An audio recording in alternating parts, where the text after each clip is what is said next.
भाई कल अमीर चंद भाई का क्लास था, कुछ कारण से नहीं हुआ, तो आज पहले उनका टर्न होना चाहिए, फिर मेरा होना चाहिए।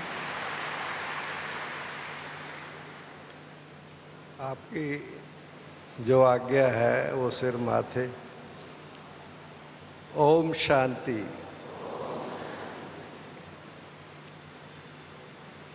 मैं देख रहा हूं आप सब पद्मा पद्म भाग्यशाली भाई और बहनों को जो सन्मुख आज इस प्रोग्राम में यहाँ पर पधारे हुए हैं। लाखों की संख्या में भाई और बहनें ऐसे हैं जो दूसरे माध्यमों से इस दृश्य को देख रहे हैं, तो अपने लिए जोरदार ताली बजाइए।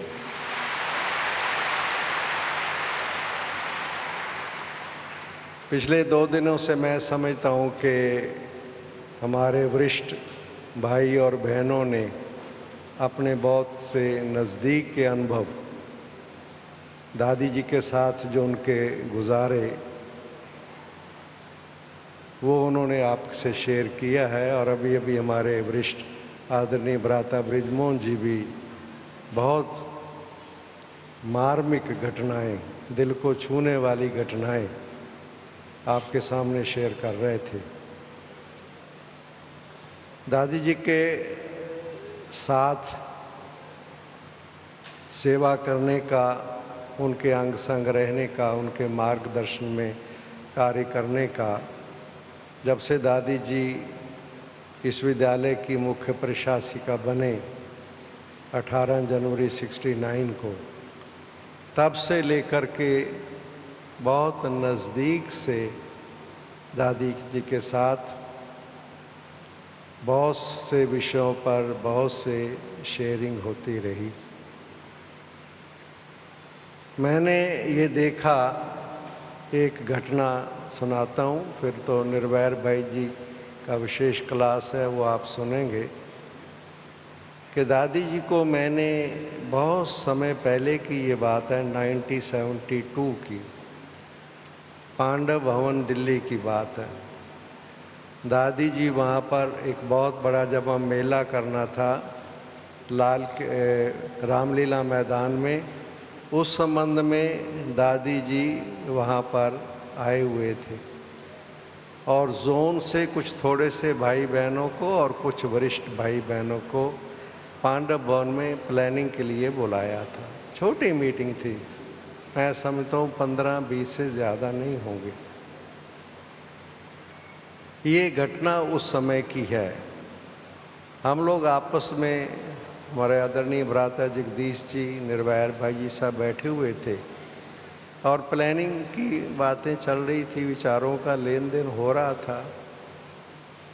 तो विचारों की लेन देन में एक आत्मा ने अपने विचार रखते हुए जिस ढंग से भाषा का थोड़ा सा प्रयोग किया, वो सबको थोड़ा अटपटा लगा। मुझे याद है, सबको लगा कि ये थोड़ा सा दादी जी के लिए उन्होंने जो कुछ 2 शब्द, 1 शब्द बोला, सब थोड़ा सा लिटल। कुछ ही समय के बाद भोजन, ब्रह्मा भोजन का समय हो गया था, तो दादी जी ने कहा चलो सब चलो भोजन करना है, सब मिलके भोजन करेंगे। और उस आत्मा को नाम लेकर के कहा चलो चलो भाई, आज बाबा का भोजन है। उसका जैसे निर्मल मन जिसे कहते हैं, ये केवल लिखत नहीं है कि दादी जी का मन निर्मल था। दादी जी के हृदय पर नेगेटिविटी किसी की भी हो छूती नहीं थी। और एक और बात मैं शेयर करके समाप्त करूंगा।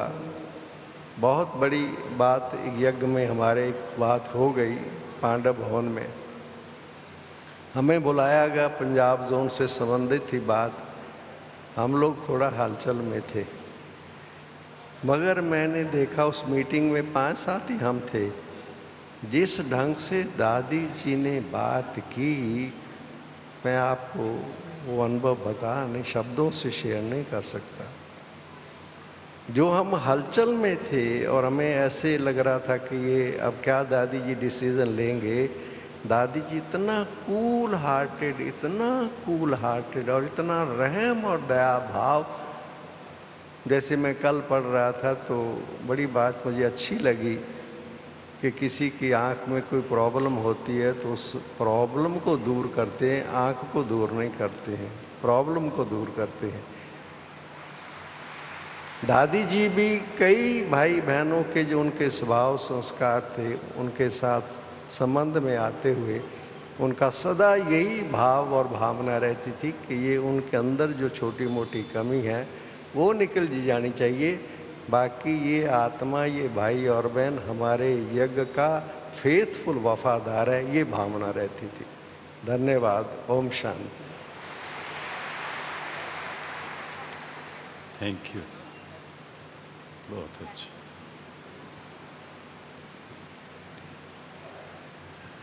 ओम शांति।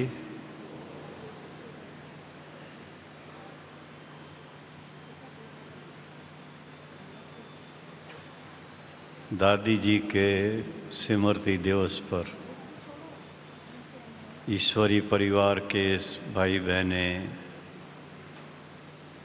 सारे भारत के कोने कोने से, नेपाल से और कुछ एक दूसरे स्थानों से, देशों से भी सम्मिलित हुए हैं। और ये एक बहुत ही सीधी सी बात है कि दादी जी का सबके साथ कितना घनिष्ठ स्नेह का संबंध था और दादी जी के प्रति हम सब भाई बहनों का, क्योंकि इस ग्रुप के अंदर जो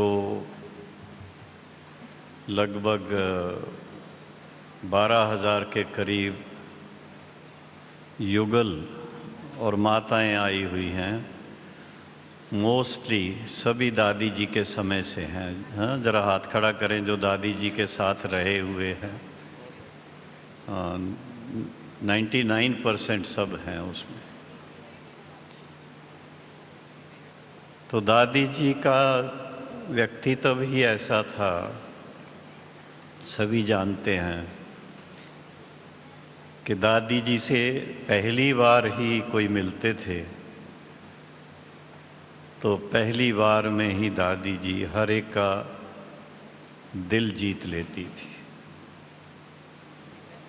मुझे याद आता है पहले पहले दादी जी साकार बाबा से बॉम्बे में मिलने के लिए आई थी। उस समय वो पटना में सेवा में थी और उनके साथ में पटना सेवा के निमित्त जलान बाबू करके वहाँ थे, जो स्टील किंग के नाम से जाने जाते थे। और उनका जो स्थान था बिल्कुल वो मार्बल हाउस की तरह बना हुआ था और दादी जी सेवा के लिए वहाँ रहती थी।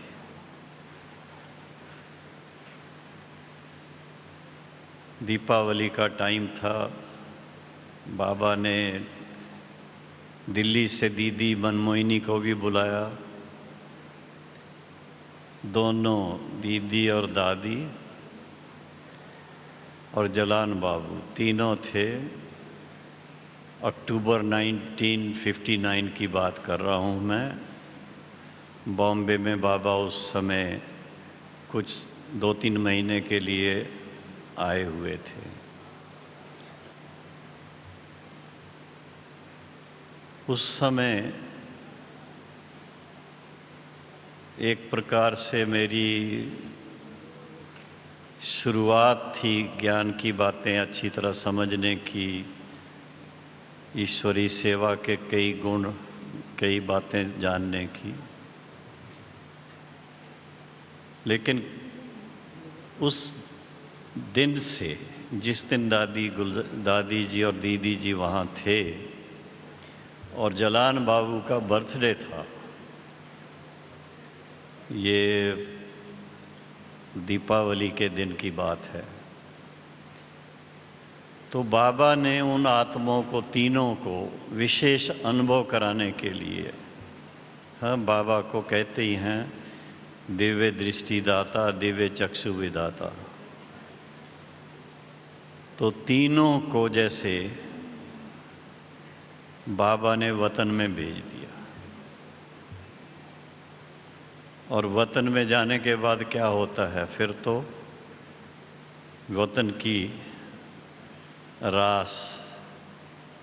तो बाबा एक एक को रास करवा रहे थे। उस समय मैं बाहर से आया था कहीं से, कोई सेवा का बाबा ने जो काम दिया था उसको देख के। तो मैंने आके देखा ये क्या हो रहा है, मेरे समझ में नहीं आ रहा था। तो एक खिड़की के पास खड़ा हो गया। तो बाबा पहले दादी जी को रास करा रहे थे, फिर दादी का हाथ छोड़ा, फिर दीदी मनमोहिनी का हाथ पकड़ा। तो दादी धीरे धीरे उसी ट्रांस के नशे में और ऐसे ऐसे हाथ करते आ करके मेरे हाथ पकड़ लिए। मैं डर गया, लेकिन दादी थोड़ी टाइम में हाथ मेरे ऐसे ऐसे करके ऐसी भाषणा दी कि दादी हमारी बड़ी बहन हैं, 12-13 साल की हैं और मैं 8 साल का जैसे बच्चा हूं। ऐसी भाषणा।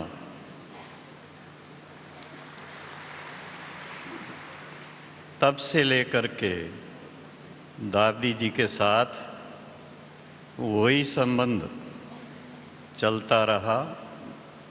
1964 तक दादी वहाँ पटना में थी। साल में 2 बार इस तरफ आना होता था, एक बार मधुबन में, एक बार बॉम्बे में। तो जब भी आती थी तो उनसे मिलना होता था, और उनका निस्वार्थ भाव, जिगरी प्यार इतना मिलता था कि दिल होती थी उनके साथ अधिक से अधिक समय बिताएं हम। बहुत कुछ सीखने को भी मिलता था। 1964 में जब प्रदर्शनी बॉम्बे में बनी तो कुछ एक चित्र मेडिटेशन से संबंधित बनाने के थे।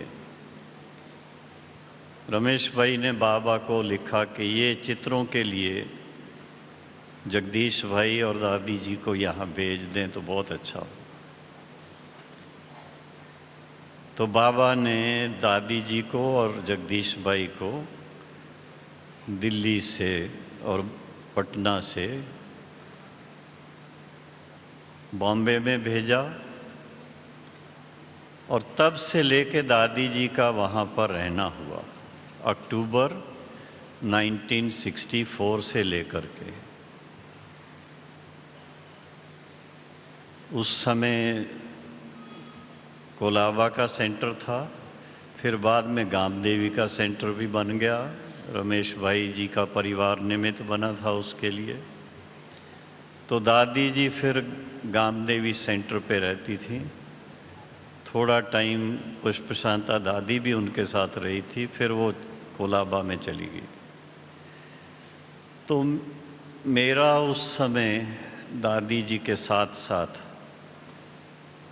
एक स्टूडेंट लाइफ का भी, सवेरे क्लास दादी जी जहाँ मुरली पढ़ती थी वो सुनता था, और उसके बाद वहीं नाश्ता करके, और जो सेवा बाबा लिख के भेजते थे या फ़ोन से बताते थे, उस सेवा के अर्थ फिर, जिसमें कि यज्ञ की ही सेवा और तो कोई सेवा नहीं, चाहे वो प्रिंटिंग जॉब थे, चाहे खरीदारी थी, चाहे आर्टिस्ट का काम था, और या तो फिर बाबा वीआईपीज़ की सर्विस के लिए भिन्न भिन्न प्लान्स देते थे। उसमें देखा गया कि दादी जी का रोल जो था वो बड़ा अद्भुत रोल था। वीआईपीस को समझाने के लिए दादी जी जिस तरह से एक निडर होकर के समझाने का पार्ट वो प्रैक्टिकल में देखता था। अच्छे से अच्छे वीआईपीस, हर फील्ड के वीआईपीस, न सिर्फ पॉलिटिकल लोग लेकिन बिजनेस के अंदर भी, तो उस बातों को मैं नोट करता था और दादी जी के साथ कोई ना कोई नए नए प्लान बनाने के लिए दादी जी हमेशा राय करती थी, भाई इस साल कुछ नया प्लान होना चाहिए, इस साल कुछ नया प्लान होना चाहिए। हम लोगों की बुद्धि चलाती थी। बड़ा मज़ा आता था सेवा का। फिर 1964 से 69 तक दादी जी के साथ कई अच्छे अच्छे भाई बहनें ग्रुप्स के रूप में बाबा के पास जाते थे, मधुबन से लौट के आते थे, बड़ी रिफ्रेशमेंट सुनाते थे। 1969 जनवरी में जब बाबा के पास दादी गईं,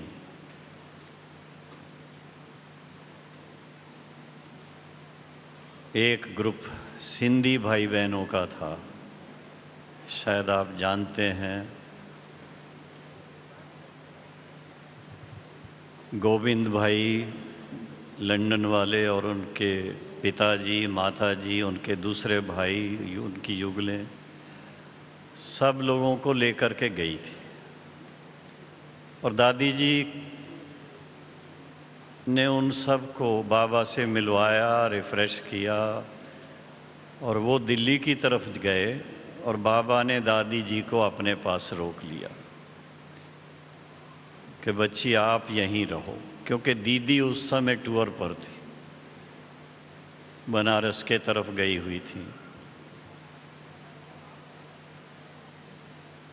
उन दिनों में बाबा के पार्थिव शरीर की थोड़ी तबीयत कभी कभी ऊपर नीचे होती थी, लेकिन जब डॉक्टर आता था तो बिल्कुल ठीक होती थी। लेकिन 18 जनवरी के दिन बाबा सुबह की मुरली नहीं सुना सके थे, सब जानते हैं। और शाम के टाइम बाबा ने मुरली सुनाई और लास्ट में कहा, अच्छा बच्चों से विदाई। उसके बाद बाबा अपने रूम में जाके चारपाई पर बैठे, दादी जी साथ में थीं, और उस समय जैसे अव्यक्त मुरलियों से आप सब जानते हैं, बाबा ने यज्ञ की बागडोर कहो या अधिकार कहो या शक्तियां कहो, वो दादी जी को पास ऑन करके हाथ में हाथ दे करके और अव्यक्त हो गए थे, चारपाई पर बैठे बैठे। उसके बाद सबको मालूम पड़ा, मैं बॉम्बे में था उस समय, दूसरे दिन फिर आ गए थे यहाँ। बाबा के अव्यक्त होने के बाद आप सोच सकते हो क्या वायुमंडल बना होगा उस समय, सभी भाई बहनों के दिल में क्या चलता होगा, क्या प्रश्न उठते होंगे। लेकिन दादी जी बड़ी गंभीर, शांत और अपने शक्ति स्वरूप में हर कार्य को आराम से जैसे देख रही थी, आने वाले भाई बहनों का बड़ा ध्यान रख रही थी। बाबा का अंतिम संस्कार हुआ और उसके बाद 21 जनवरी को, 21 जनवरी 1969, उस दिन गुलजार दादी जी के द्वारा अव्यक्त बाप दादा का आना हुआ और सबसे पहली अव्यक्त मुरली उस समय सुनने को मिली। उसमें बहुत बातें बाबा ने स्पष्ट की थी। उनमें सबसे मुख्य बात थी, बाबा तो अव्यक्त रूप से गाइड करते रहेंगे, हर कदम पे गाइड करेंगे, लेकिन साकार में दादी और दीदी वो निमित्त हैं। वो ईश्वरी परिवार की पूरी संभाल करेंगी और हर तरह से गाइड करती रहेंगी। उस समय दादी जी के साथ, दादी जी बहुत अच्छी ऑर्गेनाइजर थी। अपने साथ में उन्होंने, जैसे बाबा ने शुरू में 8 बहनों को निमित्त बनाया था यज्ञ का, और अपने यज्ञ का ट्रस्ट की उनको ट्रस्टी बनाया था, जिसमें 3 माताएं और 5 कुमारियां थीं। दादी जी उनमें से एक थी, मम्मा थी। तो इसी तरह से दादी जी ने जो 8 मुख्य दादियां, उन सब को उस समय बुलाया हुआ था। दीदी, दादी, और फिर बॉम्बे से पुष्पशांता दादी और ब्रिजेंद्रा दादी थी। अमृतसर से क्या नाम, चंद्रमणि दादी, गंगे दादी, इस तरह से दूसरी दादियां भी थी, मनोहर दादी, रत्नमणि दादी भी उस समय बॉम्बे में थी।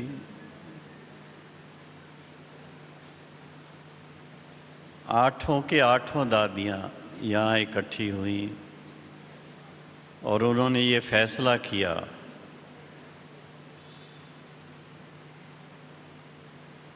कि मधुबन में एक ऑफिस होनी चाहिए। तब तक ऑफिस बाबा खुद ही संभालते थे, या तो उनको चंद्रास दादा मदद करते थे। उस ऑफिस के निमित्त, क्योंकि दादी जी के साथ मैं साथ साथ बॉम्बे में सेवा में रहा था और भाइयों की और ड्यूटीज अपने अपने स्थान पर थी, तो मुझे दादियों की तरफ से निमंत्रण मिला।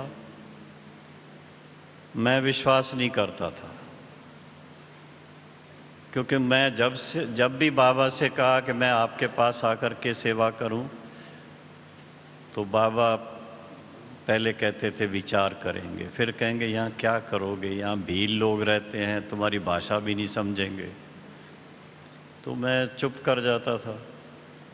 जब दादियों की तरफ से ये सब मेरे पास संदेश आया, दीदी मनमोहिनी पहले वो खास बॉम्बे आई बताने के लिए, मैंने कहा दीदी क्या करूँगा आकर के मैं। फिर दादी जी खुद आई, फिर उन्होंने निमंत्रण दिया। इस तरह से फिर मैंने कहा मैं बाबा से पूछूंगा। फिर बाबा से पूछा, बाबा ने भी बड़ा युक्ति से मेरे को गले में फांसी डाली। बाबा ने कहा देखो, ये बड़ी दादियां हैं, वो अगर आपको आमंत्रित कर रही हैं तो 1 महीने के लिए ट्रायल करके देखो। वो 1 महीना अभी तक पूरा नहीं हुआ।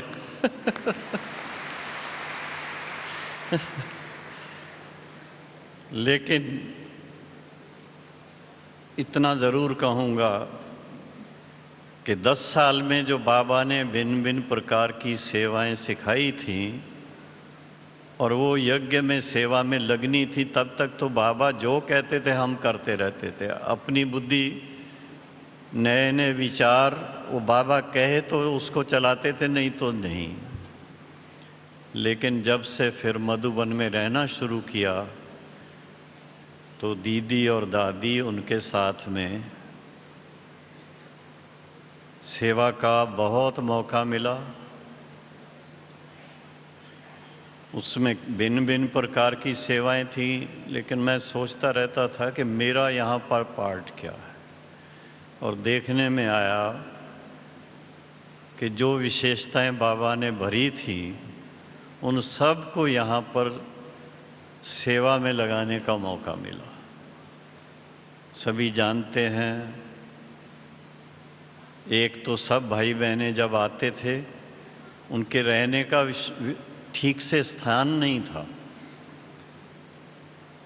बाई चांस वो पार्ट शुरू हुआ,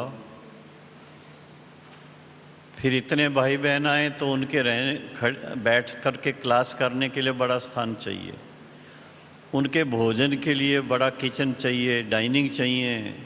ये सब बातें आने लगी फिर धीरे धीरे। और उसमें हमारे कुछ इंजीनियर भाई, हमारे छाया भाई, देवचंद भाई, हमारे मैसाना वाले हाँ काका शांति भाई, ये सब बाबा के बच्चे। और फिर बाद में हमारे जाल मिस्त्री भाई, वो सब मिलते गए धीरे धीरे धीरे धीरे। इधर बहुत अच्छा स्थान बनते गए। इसके साथ में फिर भिन्न भिन्न स्थानों पर भारत में कई प्रकार की सेवाओं के लिए जाना हुआ। इसी तरह से फिर यूएन का निमंत्रण आया था दादी जी के नाम पर, वो नहीं जा सकती थी, उनकी तरफ से मुझे जाने का मौका मिला था। और तब से लेकर के विदेश में भी काफ़ी सेवाएं करने का मौका मिला। लेकिन कहाँ पर भी मैं रहा, किसी जगह भी दादी जी के साथ फ़ोन से ज़रूर कांटेक्ट होता था। और उसमें एक बड़ी दिल को छूने वाली बात, मैं और प्रताप भाई दोनों ही थे हम रशिया में। एक दिन दादी का फ़ोन आया सवेरे सवेरे। दादी कहती है, निर्वैर भाई आज तो बड़ा आश्चर्य हो गया। मैंने कहा दादी क्या हुआ? कि दादी के बाथरूम में एक सांप आ गया था उनके कमोड में। कैसे आ गया वो, कुछ हमारी इंजीनियरिंग कमी रही। और दादी ने डरी नहीं, कहती मैंने बाल्टी भर भर करके उसको पानी डाल डाल करके भगा दिया।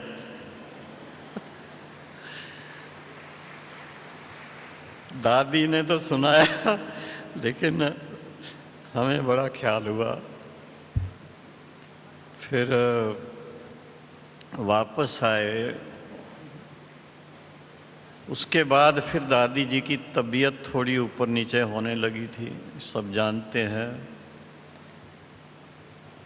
तो 14 मास दादी जी के साथ डे एंड नाइट, चाहे मधुबन में थे, चाहे बॉम्बे में थे, चाहे अहमदाबाद में थे, कम से कम दादी जी 3 बार बुलाएंगी सारे दिन में। फ़ोन करेंगी, निर्वैर भाई क्या कर रहे हो? दादी कुछ कारोबार है, 2 मिनट आ सकते हो? जी दादी। जाएंगे, दादी से रूरवान करेंगे, कुछ न्यूज़पेपर की बात करेंगे। और दूसरा एक सबसे बड़ी बात, रोज शाम को दादी जी के साथ दादी जी से मुरली सुनने का, फिर थोड़ा सुना करके फिर दे देती थी, अच्छा अभी आप सुनाओ। इसी बहाने मैं सिंधी मुरली पढ़ना फिर से सीख गया।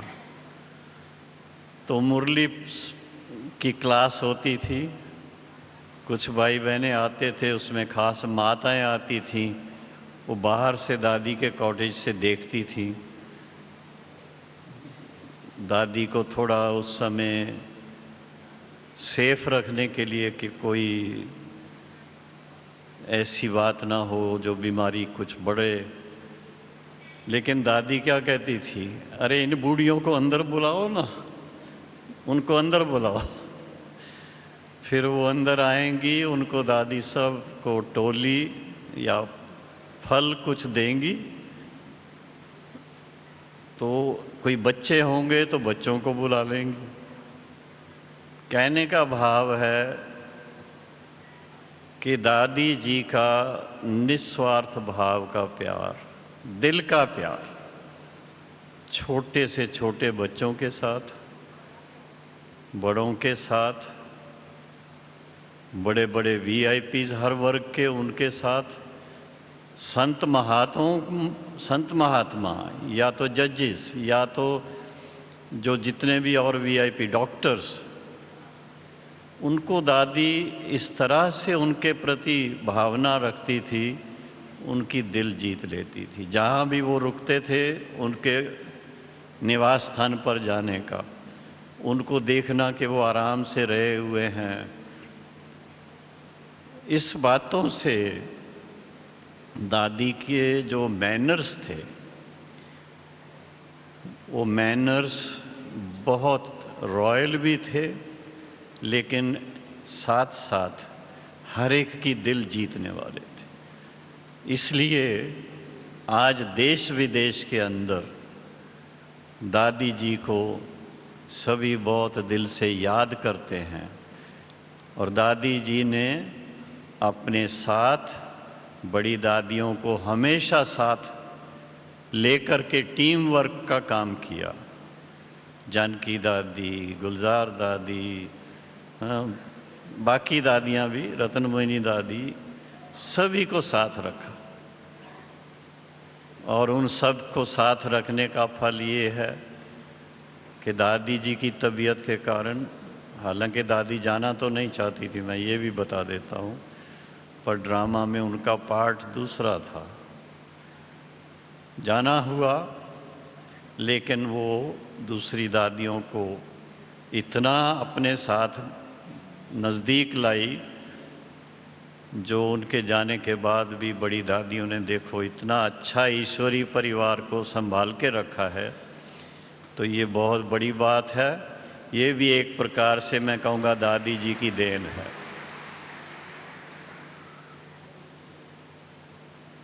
और आज दादी जी का स्मृति दिवस है। हम सब विशेष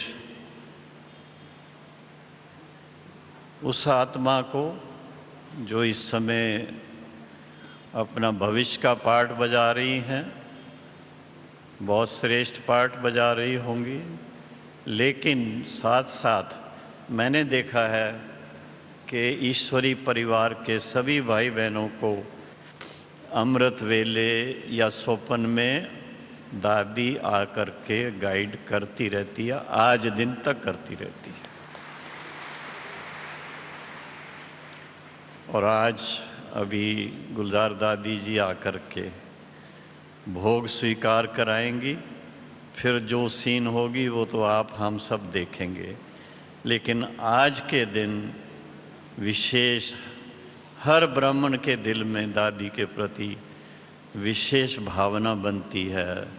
जो साथी और उनके साथ में जो भाई बहनें दूसरे भी, डॉक्टर्स उनके या तो अन्य संत महात्माएं, वीआईपीज, सभी के दिल में दादी के प्रति बहुत बहुत प्यार रहता है।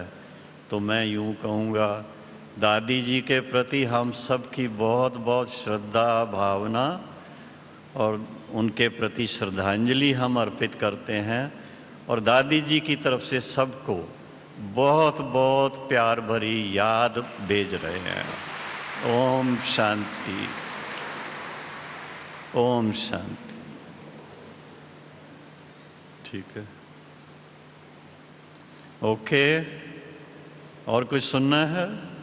बातें तो बहुत हैं, लेकिन संक्षिप्त में इतना ही ठीक है। ओम शांति।